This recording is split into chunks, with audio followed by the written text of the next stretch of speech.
Welcome to Shri Rajiv Gandhi IAS academy. Friends, இந்த வீடியோவில் ஜூலை 27 மற்றும் 28ஆம் தேதிகளுக்கான கரண்ட் அஃபேர்ஸ் எல்லாமே பார்க்க போகிறோம். சரி, வாங்க பார்க்கலாம். ஃப்ரெண்ட்ஸ், இந்த வீடியோடைய நோட்ஸ் எல்லாமே கீழே பிடிஎஃப் டிஸ்கிரிப்ஷன் கொடுத்துருக்கோம். அதெல்லாமே கிளிக் பண்ணி டவுன்லோட் பண்ணிச்சிங்க. அப்புறம் நம்ம டெலிகிராம் குரூப் லிங்க்மே கீழே டிஸ்கிரிப்ஷன் கொடுத்துருக்கோம். அதுலேயுமே கிளிக் பண்ணி ஜாயின் பண்ணிங்க. நம்மளுடைய டெலிகிராம் குரூப்பில் கரண்ட் அஃபேர்ஸ் குயிசஸ் நடத்திட்டு வரோம். நீங்களுமே ஜாயின் பண்ணி அட்டன் பண்ணிக்கலாம். ஓகே, சரி வாங்க பார்க்கலாம். ஃபஸ்ட்டு, உலகின் நம்பகத்தன்மை மிக்க ஜனநாயக தலைவர்கள் பட்டியலில் முதலிடம் பிடித்தவர் யார்? இதற்கான ஆன்சர் நரேந்திர மோடி.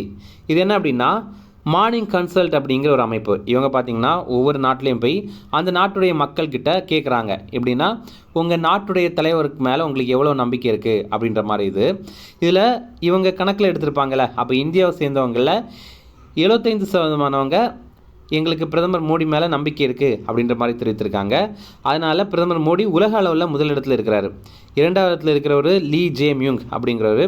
3வது இடத்துல இருக்கிறது ஜேவியர் மிலே அப்படிங்கிறவர். ஓகேவா, இப்படி கொஞ்சம் டீட்டெயிலாக பார்க்கலாம். இப்போது முதலிடம் பிடித்தது நரேந்திர மோடி, நம்ம இந்தியாவுடைய பிரதமரான நரேந்திர மோடி. இவங்க கணக்கில் எடுத்திருப்பாங்கல்ல, அவங்களில் 75% அவங்க இருக்காங்கள, அவங்க ஆதரவு தான் தெரிவித்திருக்காங்க. தொடர்ந்து 5வது முறையாக பிரதமர் மோடி தான் முதலிடத்தில் இருக்கிறார். 2வது இடத்துல இருக்கிறது தென்கொரியாவுடைய அதிபரான லீ ஜே மியூங் அப்படிங்கிறவர். 3வது இடத்துல இருக்கிறது அர்ஜென்டினாவுடைய அதிபரான ஜேவியர் மிலே அப்படிங்கிறவர் தான். இந்த ரிப்போர்ட்டை அமெரிக்காவை சேர்ந்த மார்னிங் கன்சல்ட் அப்படிங்கிற ஒரு நிறுவனம் வெளியிட்டிருக்காங்க. அடுத்தது, தற்போது எந்த சோழ மன்னனின் நினைவு நாணயத்தை பிரதமர் மோடி வெளியிட்டார்? இதற்கான ஆன்சர் ராஜேந்திர சோழன். இப்போ பார்த்தீங்கன்னா, நம்ம பிரதமர் மோடி அரியலூருக்கு பயணம் மேற்கொண்டிருந்தார். அங்கே அவர் கங்கை கொண்ட சோழபுரம் இது எல்லாத்தையுமே பார்த்துருக்காரு. பார்த்ததுக்கப்புறம் ஆடி திருவாதிரை விழாவில் ராஜேந்திர சோழன் நினைவு நாணயத்தை பிரதமர் மோடி வெளியிட்டிருக்காரு. ஆடி திருவாதிரை விழா அப்படின்னா ராஜேந்திர சோழனுடைய பிறந்தநாள் தான் அந்த மாதிரி கடைபிடிக்கிறாங்க. அதே மாதிரி பிரதமர் மோடி என்ன சொல்லியிருக்காருன்னா, தமிழகத்தில் ராஜராஜனுக்கும் ராஜேந்திர சோழனுக்கும் சிலை நிறுவப்படும் அப்படின்னு தெரிவித்திருக்காரு. இப்போது முப்பெரும் விழாக்கள் நடைபெற்றது. ஒன்று, ராஜேந்திர சோழனுடைய 1005வது பிறந்தநாள் விழா. அப்புறம் கங்கை கொண்ட சோழபுரத்தை கட்டத் தொடங்கிய 1000வது ஆண்டு விழா. அடுத்தது, தென்கிழக்கு ஆசிய நாடுகள் மீது படையெடுத்து சென்ற 1000வது ஆண்டு நிறைவு விழா. இது எல்லாத்தையுமே அந்த ஊர் மக்கள் கொண்டாடுறாங்க. இதற்கு முன்னாடி, அரியலூருக்கு வரதுக்கு முன்னாடி தூத்துக்குடிக்கு பிரதமர் மோடி பயணம் மேற்கொண்டார். அவர் பார்த்திங்கன்னா ரூபாய் 4900 கோடி மதிப்பிலான திட்டங்களை தூத்துக்குடியில் தொடங்கி வைத்தார். தூத்துக்குடி விமான நிலையத்தில் புதிய முனைய கட்டடத்தை அவர் திறந்து வைத்தார். இந்த முனையத்தின் மூலமாக உச்ச நேரங்கள், பீக் ஹவர்ஸ்னு சொல்லுவாங்கள்ல, அந்த டைமில் 1350 பயணிகளை கையாள முடியும். ஆண்டிற்கு 20 லட்சம் பேருக்கு இதன் மூலமாக சேவை பண்ண முடியும். அடுத்தது, சன்சத் ரத்னா 2025 விருது யாருக்காக வழங்கப்படும் விருது? இதற்கான ஆன்சர் நாடாளுமன்ற உறுப்பினர்கள். இப்போது சிறந்த நாடாளுமன்ற உறுப்பினர்களுக்காக வழங்கப்படுற விருது தான் இந்த சன்சத் ரத்னா அப்படிங்கிறது. சன்சத் அப்படிங்கிற ஹிந்தி வார்த்தைக்கான பொருள் நாடாளுமன்றம் அப்படிங்கிறது தான்.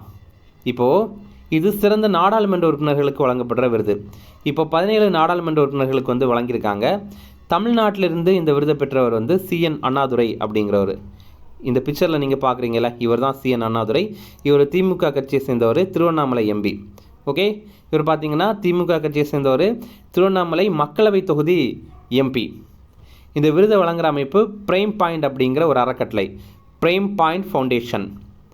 ஃப்ரெண்ட்ஸ், நம்ம ராஜீவ்காந்தி ஐஏஎஸ் அகாடமியில் வரப்போகிற TNPSC குரூப் 2 எக்ஸாமுக்காக இலவச கோச்சிங் கிளாஸ் நடத்துகிறோம். எங்கே அப்படின்னா, நம்ம இன்ஸ்டியூட் சென்னையில் அண்ணா நகரில் இருக்குது. இங்கே நீங்கள் இலவசமாகவே படிக்கலாம். அல்லது நீங்கள் ஆன்லைன் கிளாஸில் ஜாயின் பண்ணோம் அப்படின்னா ரொம்ப குறைந்த கல்வி கட்டணத்தில் நம்ம ஆன்லைன் கிளாஸுமே கொடுக்குறோம். வெறும் 5000 ரூபாயிலேயே ரொம்ப தரமான ஆன்லைன் கிளாஸ் கொடுக்குறோம். இதை தவிர நம்ம இன்ஸ்டியூட்டில் SSC exam, banking exam, Tamil Nadu police constable, Tamil Nadu SA exam இதற்காகவும் கிளாஸ் நடத்துகிறோம். இந்த கிளாஸில் நீங்கள் ஜாயின் பண்ணோம் அப்படின்னா ஸ்க்ரீனில் தெரியுற நம்பருக்கு கால் பண்ணி பேசிக்கலாம். இது தவிர நம்ம இன்ஸ்டியூட் சார்பில் தமிழ்நாடு முழுவதுமே 3 முழு மாதிரி தேர்வுகள் இந்த TNPSC குரூப் 2 எக்ஸாமுக்காக நடத்த போகிறோம். அதுலேயுமே நீங்கள் கால் பண்ணி ரெஜிஸ்டர் பண்ணிக்கலாம். அடுத்தது, தற்போது பத்திரிகையாளர்கள் ஓய்வூதியத்தை ரூபாய் 15000 உயர்த்திய மாநிலம் எது? இதற்கான ஆன்சர் பீகார். இப்போ பார்த்திங்க அப்படின்னா, பீகார் மாநிலத்தில் பத்திரிகையாளர்களுக்காக மாத ஓய்வூதியம் இதற்கு முன்னாடி 9000 ரூபாய் வழங்கிட்டு இருந்தாங்க. இப்போ அதை 15000 உயர்த்தியிருக்காங்க. அந்த பத்திரிகையாளர் ஒருவேளை இறந்துட்டாங்க அப்படின்னா அவருடைய மனைவி அல்லது வாரிசுக்கு வாழ்நாள் மாத ஓய்வூதியமாக ரூபாய் 10,000 கொடுப்பாங்க. பீகாருடைய மாநில முதல்வர் நிதிஷ்குமார் அப்படிங்கிறவர். இந்த ஆண்டுடைய இறுதியில் இந்த மாநிலத்தில் வந்து தேர்தல் நடைபெற போகுது. அதனால தான் இந்த மாதிரிலாம் நிறைய அறிவிப்புகள் வந்து வெளியிடுறாங்க அப்படின்னு சொல்கிறாங்க. அடுத்தது, ருத்ரா என்ற புதிய படைப்பிரிவை அமைக்க உள்ள படை எது? இதற்கான ஆன்சர் இந்திய இராணுவம். நம்ம இந்திய இராணுவம் பார்த்திங்க அப்படின்னா ஒரு புதிய படைப்பிரிவை உருவாக்குறாங்க. அதோடைய பேர் ருத்ரா அப்படிங்கிறது. இந்த படைப்பிரிவின் கீழே இராணுவ வீரர்கள், ஆயுதங்கள், பீரங்கிகள் என எல்லாமே ஒரே இடத்துல வந்து ஒருங்கிணைக்கப்படும் அப்படின்னு தெரிவிக்கிறாங்க. அதே மாதிரி பைரவா என்னும் சிறப்பு அதிரடி படை, இதில் பார்த்திங்கன்னா எல்லையில் எதிரிகள் மீது அதிர்ச்சிகரமான விதத்தில் தாக்குதல் நடத்துறதுக்காக இந்த பைரவா அப்படிங்கிற சிறப்பு அதிரடி படை வந்து அமைக்கிறாங்க. அதே மாதிரி சக்திபான் அப்படிங்கிற ஒரு பேரில் பீரங்கி படைப்பிரிவு வந்து அமைக்கிறாங்க. சக்திபான் அப்படிங்கிற பேரில். அடுத்தது, மனதின் குரல் நிகழ்ச்சி யார் மக்களிடம் உரையாடும் நிகழ்ச்சி? இதற்கான ஆன்சர் இந்திய பிரதமர். இப்போ பார்த்திங்க அப்படின்னா நம்ம பிரதமர் நரேந்திர மோடி அவர்கள் வந்து மக்கள்கிட்ட உரையாடுற நிகழ்ச்சி தான் மனதின் குரல் நிகழ்ச்சி அப்படிங்கிறது. ஹிந்தியில் மன் கி பாத் அப்படின்னு சொல்கிறாங்க. இது பிரதமர் மோடி நாட்டு மக்களுக்கு உரையாற்ற நிகழ்ச்சி. இது ஒவ்வொரு மாதத்துடைய கடைசி ஞாயிற்றுக்கிழமை அன்னைக்கு வந்து பண்ணுவாங்க. இந்த மாதம், அதாவது ஜூலை மாதம் பார்த்திங்கன்னா 124வது மனதின் குரல் நிகழ்ச்சி இப்போ நடைபெற்றது.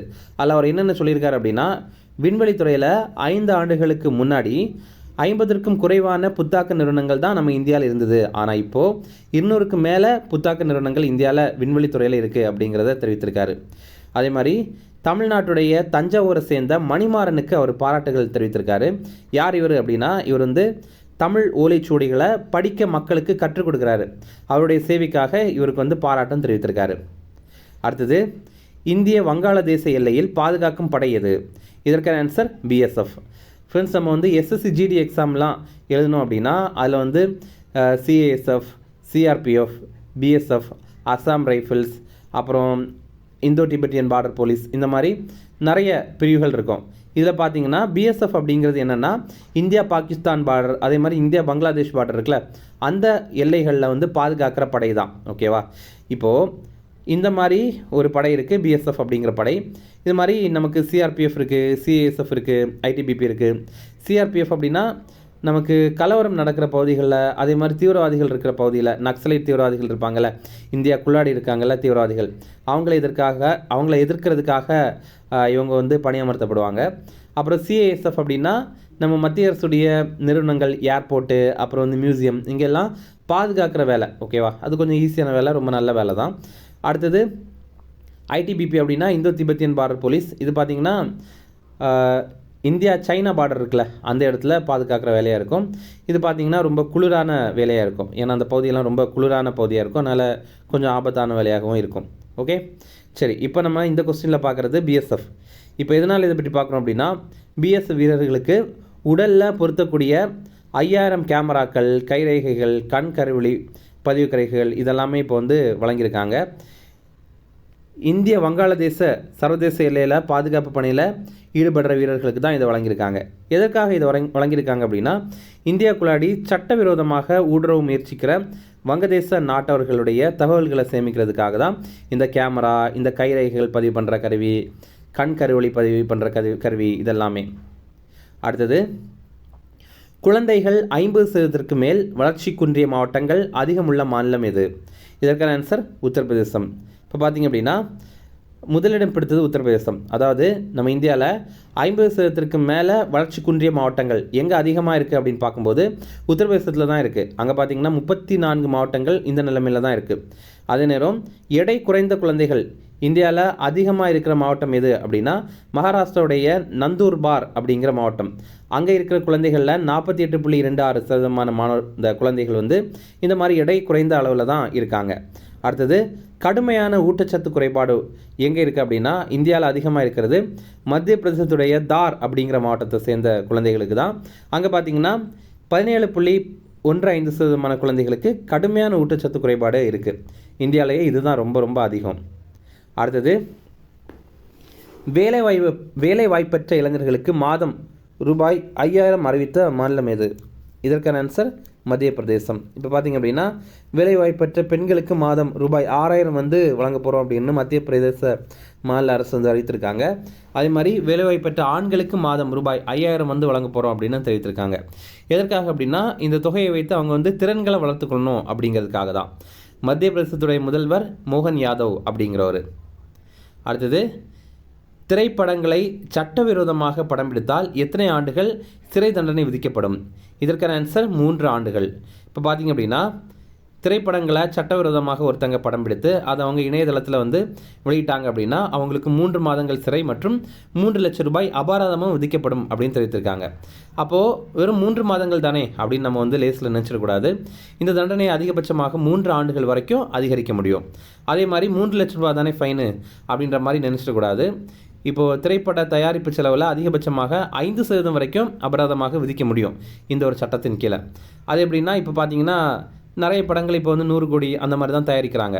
அப்போது அதில் ஒரு 5%, அதாவது 5 கோடி, அந்த 5 கோடி கூட இவங்க வந்து ஃபைனாக போட முடியும். ஓகே. அடுத்தது, பென் டிரான்ஸ்லேட்ஸ் அவார்டு அப்படிங்கிற விருது. இது இங்கிலாந்தில் இருக்கிற ஒரு நிறுவனத்தினால் வழங்கப்படுற விருது. இதில் சால்ட் அப்படிங்கிற பிரிவு, அதாவது south Asian literature in translation அப்படிங்கிற பிரிவு. இதில் நம்ம இந்தியாவை சேர்ந்த ஒன்ஸ் எலிஃபண்ட்ஸ் லிவ்டு ஹியர் அப்படிங்கிற ஒரு புத்தகம் இந்த விருது வந்து பெற்றிருக்கு. இந்த புத்தகத்துடைய ஆத்தர் யார் இது எழுதியிருக்காங்க அப்படின்னா கீதாஞ்சலி ஸ்ரீ அப்படிங்கிறவங்க தான் எழுதியிருக்காங்க. இது ஆங்கிலத்தில் மொழிபெயர்த்தது டெய்சி ராக்வெல் அப்படிங்கிறவங்க. ஏற்கனவே புக்கர் பரிசு இந்த கீதாஞ்சலி ஸ்ரீ இவங்க வந்து பெற்றிருக்காங்க. எந்த நூலுக்காக அப்படின்னா டாம்ப் ஆஃப் சாண்ட் அப்படிங்கிற நூலுக்காக. அடுத்தது, முக்கிய தினங்கள் பார்க்கலாம். உலக சதுப்பு நில காடுகள் தினம், இது வந்து ஜூலை 27ஆம் தேதி, வேர்ல்டு மேங்க்ரூவ் ஃபாரஸ்ட் டே. இந்த ஆண்டுக்கான கருப்பொருள் நமது எதிர்காலத்திற்காக ஈரநிலங்களை பாதுகாத்தல் அப்படிங்கிறது தான். Protecting wildlife for our future அப்படிங்கிறது தான். இந்தியாவில் அதிகமான சதுப்பு நில காடுகள் இருக்கிறது மேற்கு வங்காளத்தில் தான். நம்ம மத்திய அரசு மிஷ்டி அப்படிங்கிற ஒரு திட்டத்தை தொடங்கியிருந்தாங்க. இது எதற்காக அப்படின்னா சதுப்பு நிலங்களை பாதுகாக்கணும் அப்படிங்கிறதுக்காக தான். மிஷ்டியுடைய விரிவாக்கம் mangrove initiative for shoreline habitats and tangible income அப்படிங்கிறது தான். இப்போது மிஷ்டி வந்து எப்போ தொடங்கினாங்கன்னா 2023ஆம் ஆண்டு ஜூன் 5ஆம் தேதி தொடங்கினாங்க. அன்றைக்கி தான் நம்ம வந்து உலக சுற்றுச்சூழல் தினத்தை வந்து கடைபிடிக்கிறோம். அன்றைக்கி தான் இந்த திட்டத்தை வந்து தொடங்கியிருக்காங்க. ஓகே.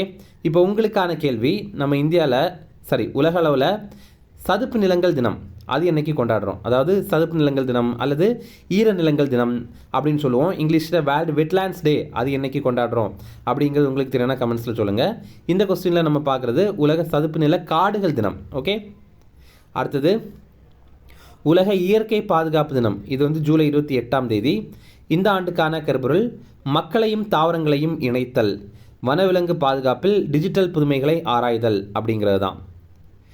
ஓகே. இனி ரிவிஷன் பார்க்கலாம். உலகின் நம்பகத்தன்மை மிக்க ஜனநாயக தலைவர் பட்டியலில் முதலிடம் பிடித்தவர் யார்? இதற்கான ஆன்சர் நரேந்திர மோடி. அடுத்தது, தற்போது எந்த சோழ மன்னனின் நினைவு நாணயத்தை பிரதமர் மோடி வெளியிட்டார்? இதற்கான ஆன்சர் ராஜேந்திர சோழன். அடுத்தது, சன்சத் ரத்னா 2025 விருது யாருக்காக வழங்கப்படும் விருது? இதற்கான ஆன்சர் நாடாளுமன்ற உறுப்பினர்கள்.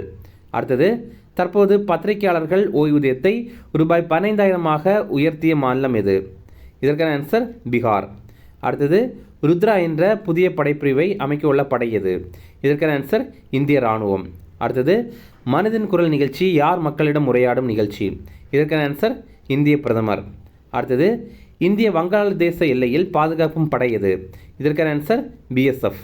அடுத்தது, குழந்தைகள் 50% மேல் வளர்ச்சி குன்றிய மாவட்டங்கள் அதிகம் உள்ள மாநிலம் எது? இதற்கான ஆன்சர் உத்தரப்பிரதேசம். அடுத்தது, வேலைவாய்ப்பு பெற்ற இளைஞர்களுக்கு மாதம் ரூபாய் 5,000 அறிவித்த மாநிலம் எது? இதற்கான ஆன்சர் மத்திய பிரதேசம். ஆண்களுக்கு 5,000, பெண்களுக்கு 6,000. அடுத்தது, திரைப்படங்களை சட்டவிரோதமாக படம் பிடித்தால் எத்தனை ஆண்டுகள் சிறை தண்டனை விதிக்கப்படும்? இதற்கான ஆன்சர் 3 ஆண்டுகள். அவ்வளோதான் ஃப்ரெண்ட்ஸ். இந்த வீடியோ பிடிச்சா கண்டிப்பாக லைக் பண்ணுங்கள்.